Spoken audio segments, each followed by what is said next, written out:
All right, we're back with part 4. And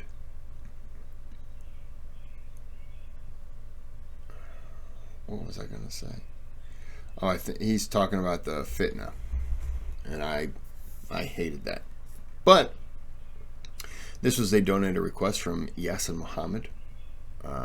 Before we get started, there's a thanks button. You can donate to the channel. All donations support the channel, and it's much appreciated. You can request videos if you do donate. You don't have to. Subscribe if I've ever given you some reason to do it.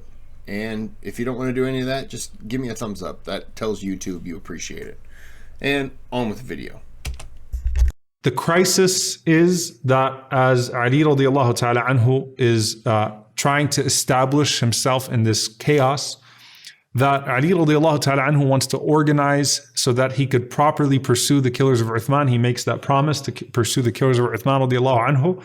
And the people that push the initial fitna continue to push the fitna and continue to divide the ummah and to maintain that chaos.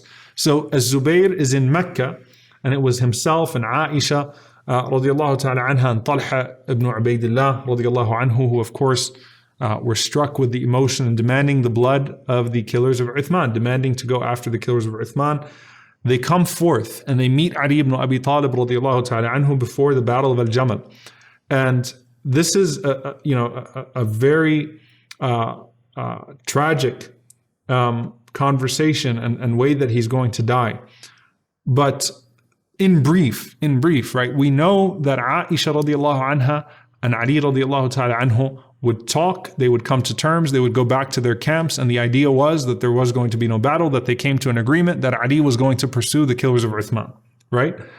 And that things were going to move forward. The people of Fitna attacked both sides at night, both camps, so that each one of them thought that the other side struck first, and then the Battle of Al-Jamal takes place, okay? With Zubayr, he did not even get to that point where they went back to the camps with Aisha radiallahu anha and Talha radiallahu anhu and Ali radiallahu anhu on the other side going to his camp. With Zubayr radiallahu ta'ala anhu, as they came forth to meet Ali radiallahu anhu, Ali said to Zubayr, "O Zubayr, Ya Zubayr, do you remember the day that we were sitting together and the Prophet sallallahu alaihi wasallam came up, he saw us sitting together and sitting together as brothers. I mean, they loved each other. They grew up together. They embraced Islam together, right? They were the same age. They had a history. Zubayr, again, voted for Ali radiallahu anhu to be the Khalifa over Uthman radiallahu anhu, right? So Uthman became the Khalifa before Ali. Zubayr radiallahu anhu's vote was for Ali radiallahu anhu even initially. And Ali is reminding Zubayr of an incident. He says, remember the Prophet ﷺ saw us sitting together and we were sitting together as brothers, and the Prophet ﷺ said to you, "Atuhibbu Ali ya Zubayr? Do you love Ali radiallahu anhu, O Zubayr radiallahu anhu?" And Zubayr said, "Of course, wallahi, I love Ali ya Rasulullah." And the Prophet ﷺ said that you will fight against him and you will be in the wrong. And to Zubayr radiallahu anhu, that was impossible. I'm going to fight against Ali radiallahu anhu. I mean, how could that happen, right? There was such a closeness that they had. They grew up together. They loved each other. So Ali radiallahu ta'ala anhu reminded Zubayr of that incident, and he forgot that incident. And when he reminded Zubayr radiallahu anhu of that incident, Zubayr radiallahu anhu broke down in tears. He actually gave his bay'ah to Ali radiallahu anhu. So he gave his pledge to Ali, and he left the battlefield. He walked away from the battlefield. So before at night, again, the two camps go and a battle breaks out the next day because each one thinks they've been attacked. As Zubayr has already walked away from the battlefield, I'm not doing this, right? He realizes that this was a fitna that was caused, and he remembered that incident with the Prophet ﷺ. As Zubayr is walking away, people are following him and they're saying, "What's wrong?" And he's saying, "Da'ani, leave me alone. I'm done. I'm not fighting. I have nothing to do with any of this battle." One of the Khawarij, he follows Zubayr radiallahu ta'ala anhu. So this is the tragedy. And his name was Amr ibn Jarmus. And he goes to Zubayr as he's walking away, and he follows him. And he walks up to Zubayr. Zubayr says, "What do you want?" He says, "Uridu suhba." He said, "No, I just want to be with you. I just want to accompany you. I want to be your companion." So Zubayr radiallahu anhu says, fine, right? If it's because you're walking away from this battle just like me, that's fine. But this man had evil intentions. When the time for Salah came, it's just as Zubayr and this man, he doesn't know that, so I just want to be your companion, accompany you. And, if they fight, Zubayr is going to overpower him. As Zubayr radiallahu anhu is strong, even in his old age. There's no way this man is going to be able to overpower him. So what does he do? He waits for the time of Salah. As Zubayr radiallahu ta'ala anhu stands up, Amr makes the iqamah. Amr ibn Jarmuz makes the iqamah for Salah. Zubayr radiallahu ta'ala anhu says, Allahu Akbar, to lead the Salah. And Amr attacks him and starts to stab him until he kills him. And he took the sword of Zubayr radiallahu anhu. So he murdered Zubayr radiallahu ta'ala anhu in his salah. And by the way, this is something about the death of Zubayr in his salah. Zubayr radiallahu anhu would die. I vaguely remember hearing about this. About the man, who was killed like in a prayer. Is that what that means? I didn't really know the person, but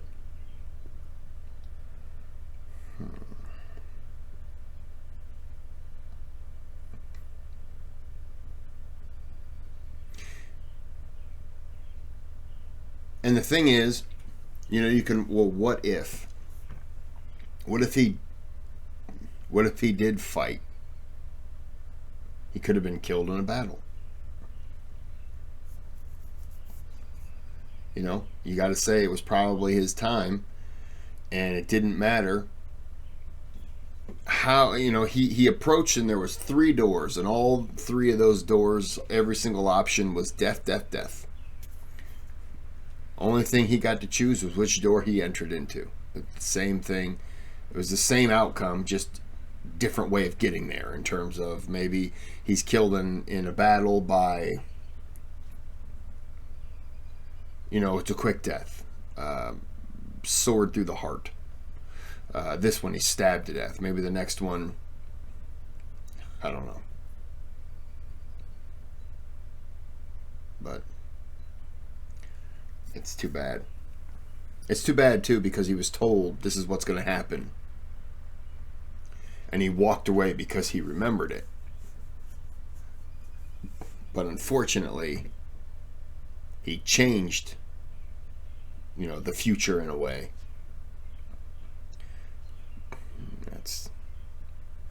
That fitna really was just garbage. In his salah, Abdullah ibn Zubayr would die in his salah, Urwa ibn Zubayr would die in his salah. This became a sunnah, a pattern of the children of Zubayr radiallahu anhu to also die in their salah. Subhanallah, I mean, it's tragic, but at the same time, you will be raised the way that you leave this world, shahada in salah. I mean, that's incredible, right? But this is tragic. The man kills Zubayr radiallahu anhu, takes his sword, and he goes to the tent of Ali radiallahu ta'ala anhu. Ali radiallahu ta'ala anhu is not seeing people at the moment. Ali radiallahu anhu is sitting in his tent. And so this man is approaching with the sword of Zubayr. He says, I want to talk to Ali. Ali radiallahu anhu tells the guards, I don't want to talk to anyone right now. So this man, Amr ibn Jarmuz, thinks that Ali is going to celebrate the death of Zubayr. He gives the sword to the guard and he says, go show him the sword. So the man walks and he waits outside to hear the reaction of Ali radiallahu anhu, thinking Ali's going to be happy to hear the murder of Zubayr, because that's what's going to be shown here, right? That he had come to fight you, I killed him instead. Ali radiallahu anhu is sitting in his tent, and the sword of Zubayr radiallahu ta'ala anhu comes in front of him, and Ali radiallahu ta'ala anhu starts to cry, and he starts to weep loudly. And Ali radiallahu anhu said, I heard the Prophet sallallahu alaihi wasallam, wallahi, I heard the Prophet sallallahu alaihi wasallam say, Bashiru qatil ibn Safiyya bin nar. When you meet the murderer of Ibn Safiyya, when you see the person who kills Zubayr, Bashirhu bin nar. Tell him he's a person of hellfire. Bashiruhu bin nar. So Ali had heard this hadith from the Prophet ﷺ. Bashiru qatil ibn Safiyya bin nar. Give the news to the one who murders Ibn Safiyya, Zubayr radiallahu anhu, that he's a person of hellfire. Ali had heard it, not realizing that he's going to be sitting in the tent the day that the sword of Zubayr comes to him. So Ali also heard something. You know, he heard, you're going to fight Ali, so he didn't. And yet, Ali also heard,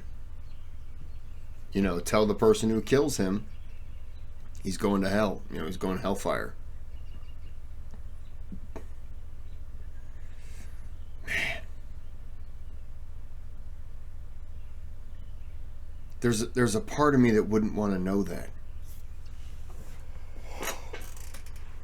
Like,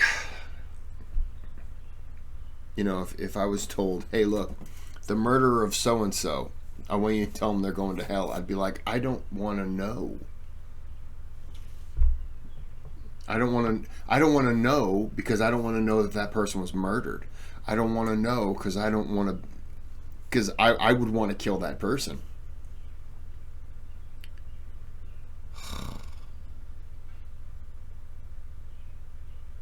Oh, I feel bad for Ali now. There was a time where I wasn't a big fan of Ali, but I mean, this is just unpleasant. And so he starts to repeat, "Bashiru qatil ibn Safiyah ibn Nar," give the news to the one who murdered Ibn Safiyah of hellfire. Amr al-Jarmuz heard the news. He quickly ran away from the tent. Ali radiallahu anhu was getting up to go out and see him. Amr al-Jarmuz quickly ran away and he committed suicide. Subhanallah. So he murdered. So basically, you're going to go hellfire. So his fear made him take his own life, which guaranteed that he was going to hell. Good job, dummy. Zubayr radiallahu ta'ala anhu, and then he killed himself. As Zubayr radiallahu anhu goes to Al-Jannah amongst the 10 promised paradise. Amr al-Jarmuz goes to hell on the tongue of the Prophet sallallahu alaihi wasallam, which is very rare that the Prophet sallallahu alaihi wasallam would seal the fate of someone the way that he did that day. And subhanAllah, Zubayr radiallahu ta'ala anhu, this noble man who... I think in a way that guy's own actions by killing himself kind of sealed it. Mohammed could have said a lot of things, but his actions are what dictated where he goes. He used to make dua to Allah to die in his salah, his children die in their salah. All of them are given this noble death. And there are 2 incidents I'll narrate here, inshallah ta'ala, to finish this off. One of them is from Abdullah ibn Zubayr radiallahu ta'ala anhuma. Abdullah ibn Zubayr radiallahu anhuma, he said that Zubayr came to me on the day of his death, before he would die, and he just saw the scene and he could smell death in the air. SubhanAllah, he knew something was going to happen. This is a long hadith in al-Bukhari, by the way. It's one of the longest ahadith. So he called me and he stood beside me, his son, and he said, "Oh, my son," he said, "listen, today someone's going to, a person is going to be killed either as a zalim or a madhloom, as an oppressor or an oppressed one." And he said, "I see that I'm going to be killed as a madhloom. I think I'm going to die today as an oppressed one. I don't know why, but subhanAllah, sensing death." And this is something with the salihin that sometimes you see that they sense death. So he's telling his son Abdullah that, "Listen, I'm sensing death." And subhanAllah, what does he say to him? He says, "My only worry is all the debts that I have. I have so many debts." Okay? Again, subhanAllah, ties into the series that we just finished. My biggest worry is my debts. And this man's about to go as a shaheed, right? I'm about to be killed as an oppressed one. I just feel it. Someone's going to kill me. And inshallah ta'ala, I'll be the madhloom and not the zalim, the oppressed one and not the oppressor. So he said, "I'm just worried about my debts." And he said to him, "Oh, my son, whatever you have to do to pay off my debts, sell our property, give up whatever you can, ask the people, find out who I owe money to. Whatever you have to do, make sure that all of my debts are paid." And he said, if you fall short, when you find yourself in a bind because you can't find a way to pay off my debts, he said, "Oh, my dear son, ista'in bi mawlai. Seek the help of my master." Who does he mean? He means Allah subhanahu wa ta'ala. So ask Allah subhanahu wa ta'ala for help. Ista'in bi mawlai. Seek Allah's help in paying off my debts.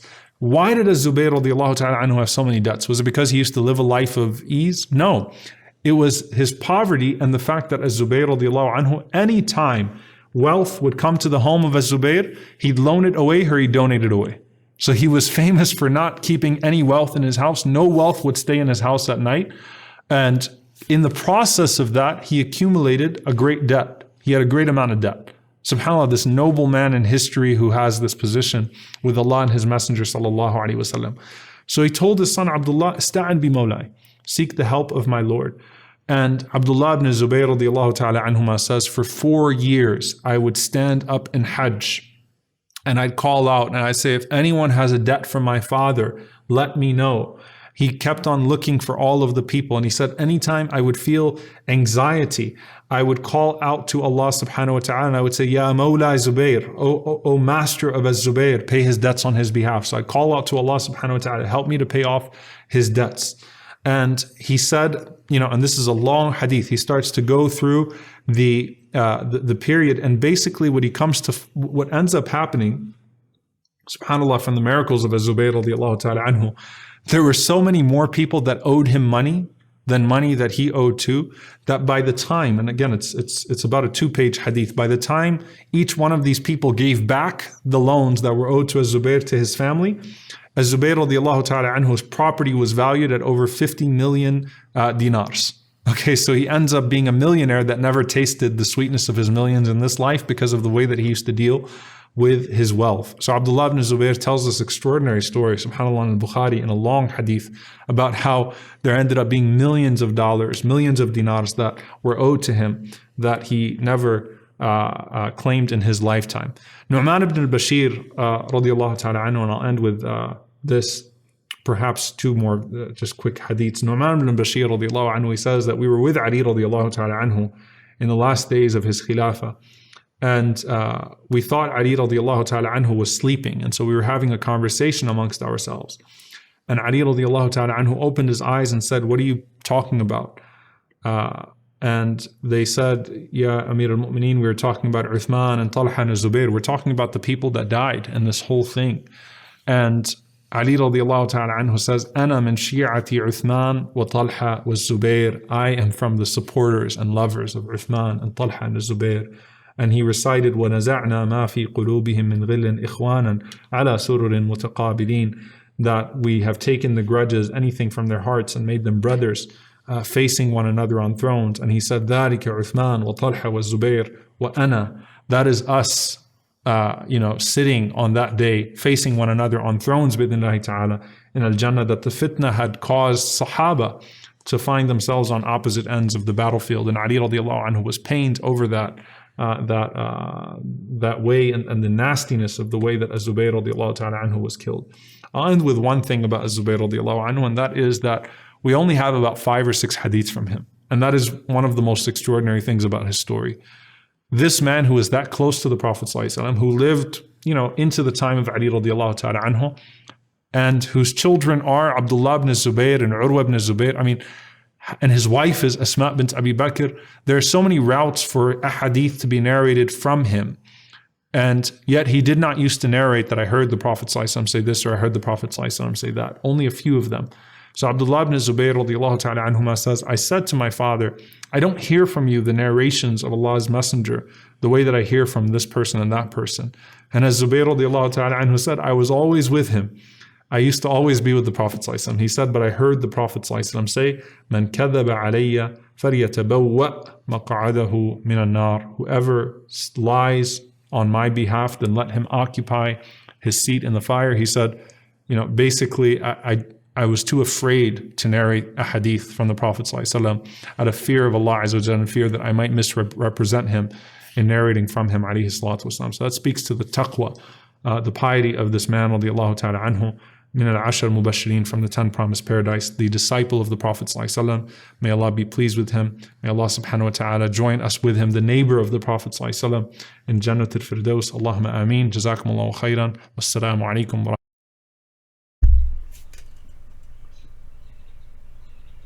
for those left behind. Interesting. Coming soon. I would have interest in doing that one. All right. Yeah. Kind of should have known it was going to end a little sad. Couldn't have been non-sad, huh? All right. Well, that's the video. And it is about bedtime for me because I'm getting tired. So, hope you enjoyed this. I did. I've heard of him. I guess I just didn't.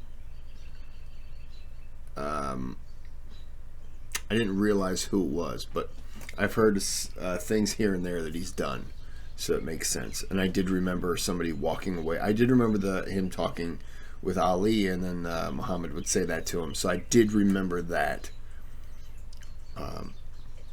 But they're drinking water. All right, I'm going to end this here. Hope you enjoyed. I did. And until next time, have a good day, have a good night.